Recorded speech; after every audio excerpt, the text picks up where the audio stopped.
So I recently made a video sharing the process I used to make a New York independent street film with a camcorder that I got secondhand on eBay for £300. To my surprise, the video did really well, it got a good amount of views and it got some really lovely comments.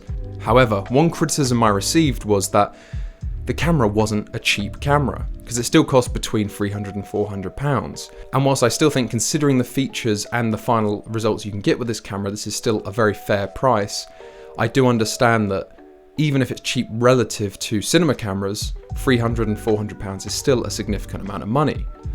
So today, I wanted to take things a step further and show you how I made a short film on literally the cheapest camera I could physically find. So our journey begins back in 2022. I had a trip planned to go to Seattle and Vancouver to visit some family friends, and I was going with my brother. We're both very keen filmmakers, and so we decided to seize the opportunity and to try and make a short film whilst we were there. We'd spent the past year making independent short films in the UK and establishing a production company, but it'd always been a lifelong dream of ours to make a film in the US. Our original plan was to try and shoot on a cinema camera or one of the rigs that we'd been using in the UK, but with limited space in our luggage, time running out and only 2 of us going, taking a cinema rig just wasn't an option. We'd explored renting out equipment whilst we were out there, but as we were moving around a lot, this also had to be ruled out.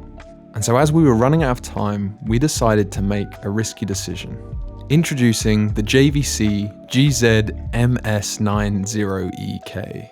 So this little gem is from around 2008 and is one of those early digital cameras that came out around the time of DV cameras but allowed you to shoot directly onto an SD card while still having that DV look. This particular one is one we found lying around the house that we used to have when we were younger for capturing memories and making films on. Now, as of making this video, on eBay, these cameras are going for between £14 and £30. So you can probably quite easily pick one of these up for less than $20. And this is actually a camera that you could probably quite easily get one or a similar model for free, because so many people have these cameras from the early 2000s that if you ask neighbours or family or friends, hey, do you have any old digital cameras lying around? Chances are someone's going to have one. Or even Facebook Marketplace, sometimes they're listed for free. There's a couple of quick things that I changed in the settings of this camera before I started filming. One was just making sure the image quality was on maximum, and the second was just changing the aspect ratio. This camera allows you to shoot in 16:9 or 4:3. For this film, I decided to select 4:3 and really lean into that early 2000s feel. Now, whilst the display on this camera isn't touchscreen, it has this really cool light touch bar that's like a blue light that follows your touch as you scroll through the menus. I just think this is really cool. It has a 28x optical zoom and shoots in a staggering 480p. Okay, so I know 480p is not ideal, and in 2025, you know, it's definitely a decision to shoot in 480p. And when we first made that decision, I was very resistant initially, thinking, you know, if we're making this film and we're going on this trip and, you know, this is the sort of thing we can only kind of do once, is it smart to film it in something that's such a small resolution that unless we used AI or some, you know, new technology to kind of upscale it, it's not very archivable or future-proof. But unlike the New York film and the previous video where I deliberately was trying to go for the best resolution on the cheapest price, here again I decided just to lean into what we were going for, and that was this nostalgic early 2000s feel. And for me, one of the huge aspects of that is that early 2000s digital look. I mean, if you look at early television shows from the early 2000s, like Always Sunny in Philadelphia, or even Doctor Who here in the UK, which was hugely influential for me, it's shot on this early kind of either HD DV or post-DV digital look, a lot of the time in a 4:3 aspect ratio, and quite often it was shot at resolution less than 1080p, of course. But there's a charm to it, and there's a really nostalgic quality for people who grew up in that time watching media shot on that format. And for us, although we had experimented with shooting at higher resolutions and on better cameras and sort of downgrading and downsampling the footage, it just didn't look the same. You know, the light didn't flare the same way, the colours weren't quite the same, the compression wasn't quite the same. And in the end, although it was a difficult decision to make, we just decided, let's lean into this. And whilst we could have viewed the 480p as a big drawback, We decided to see this as the strength. And because it created such a strong feeling of nostalgia and emotions within us, we said, let's let our feelings lead us, because at the end of the day, we are creating art. And if we feel the nostalgia and we feel an emotional connection to how it looks and it elicits a response, then the same will be true for other people out there. So in the end, we decided to follow our feelings, take the risk, and go with the 480p early 2000s camcorder. I remember before we went, I definitely was anxious about using it, but I have to say, looking back now, I absolutely am so glad that we did. So with the camera in hand and the day of the flight approaching, we got some quick test shots, and I realized that my hair didn't really look like the character, so I decided to shave it all off. I picked out some costume and realized we hadn't got much of a script, so on the flight over there, I took the opportunity to write as much of the script on the plane as possible. I essentially just wrote a basic outline of what the actions would be for that character, what the situations he'd find himself in would be. Then we arrived, got our bearings, and then it was time to shoot. The process of making this film was one of the most enjoyable and rewarding experiences that I've had in my life up until this point. We went around with a backpack with the camera and the costume in it, and whenever we would find a cool location or had an idea, we'd just get ready and shoot a scene. Each night I'd get back to the Airbnb, review the footage from that day, revise the script ready for the next day of shooting, go out and do it all again. Outside of the one family friend we were there to visit, we didn't really know anyone else there. So if we needed actors in the scene, we literally had to go up to strangers on the street and ask if they wanted to film. Notably, there are 2 fight scenes in the film, and for these we literally just went up to guys in the street and asked if they'd be up for pretending to fight or wrestle on camera. They were so enthusiastic about joining in and actually ended up having such a fun time, and the end result is something I'm really pleased with. Now, there was one scene we were desperately trying to get the whole time we were there, but were just really unsuccessful with, and that was this scene that we'd envisioned where my character goes into a liquor store and kind of swipes some alcohol, gets caught and gets chased out. And it's kind of the start of this kind of montage of chaos at the end of the film. And we've been to 7-Eleven, we've been to all these different liquor stores in Seattle and Vancouver. And everywhere we went, they'd say, no, you need to clear it with management. There's no way you can film in here. And we kind of hit a dead end. And just towards the end of our trip, we found this one place in Seattle. And we just said, you know what? Let's give it one last shot.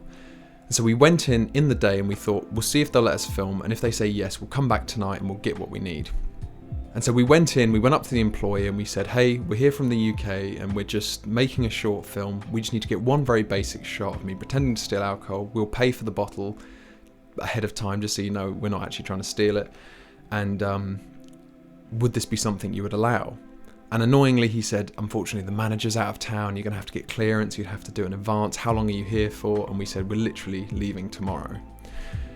And he said, you know, unfortunately, I don't think this is something we can do. And so we were kind of defeated and started thinking, you know, what else can we do? What else can we do? And I thought, I'll try one last thing. So I went up to the guy and I took out the camera and I showed him the camera and I said, this is what we're filming on.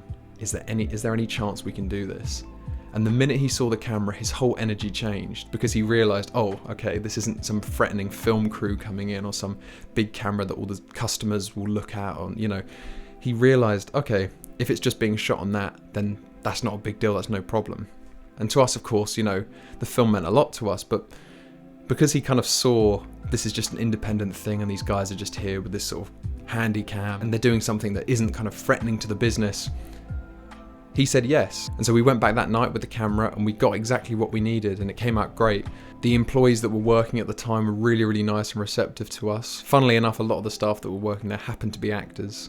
And that's just one example of having that camera kind of saving the film, because there were so many times where we needed to get something spontaneous or something very discreetly in a public place where we didn't want to draw attention or we just needed to spontaneously shoot, and having this camera just allowed us to do that. I remember towards the end of the shoot we were in Vancouver Island, and I think it was literally, like I say, a day or two before we left, and we shot this kind of scene where my character goes up and he's trying to find his mother and kind of reconnect with her because he's decided maybe he wants to try turning his life back around and face his past. And as we were shooting this scene, when she's not home with my character on the phone, this beautiful family of deer just appeared literally in the shot in the background. And I remember we were just stunned by it and we thought, wow, you know, this is such a beautiful moment. And we said, you know, let's approach gently and let's just film with them.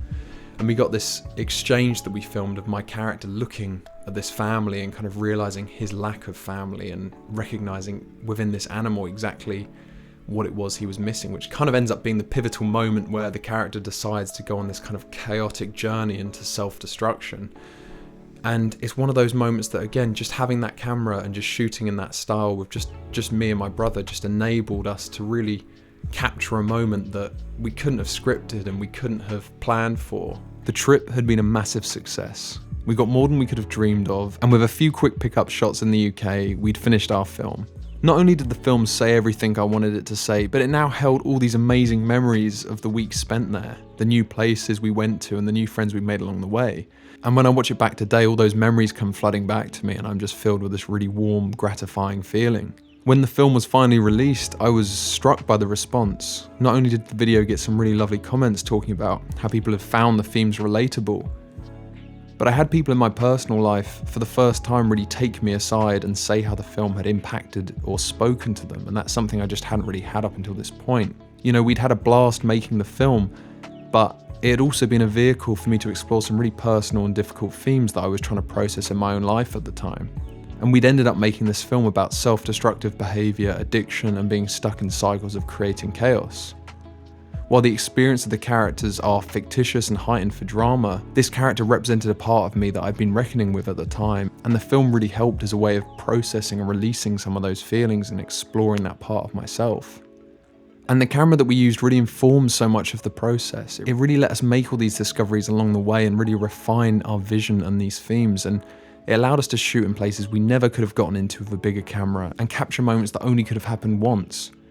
It gave us something that was personal and nostalgic to us and enabled us to create from a place of real feeling and emotion. And so while the film may not have been shot on an expensive camera or had a big crew, it didn't win awards or get into film festivals, I consider it to be one of my favourite artistic creations to date. But it genuinely did end up having a profound impact on me.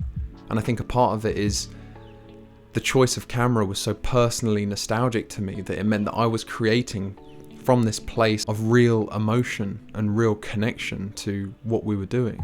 And I think if we'd shot something that was very clean and very modern looking, it just wouldn't have fired up my imagination in the same way, and I just don't think we would have connected in the same way and been on the same page. You know, it's similar to sometimes they say you always play music on set. You know, a lot of directors will play music on set just so that everyone knows the vibe, knows the feeling of that scene or that piece.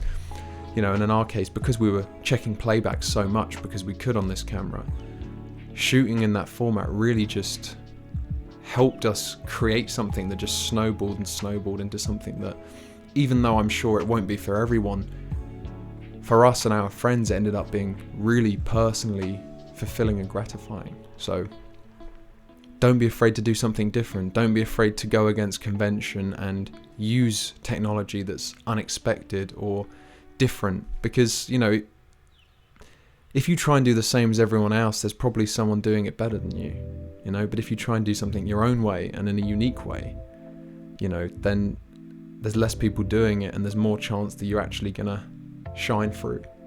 So I hope that there's some lessons to be learned from this process, and this is definitely something that's really impacted my process and something I'm going to be drawing on as we move into the future. And if you haven't seen it yet, I'll leave a link on the screen to the previous video where I tried to create a cinematic 16mm inspired look for a New York street film shot on a few different cameras, but one of the main cameras being a Panasonic 4K camcorder. Thank you.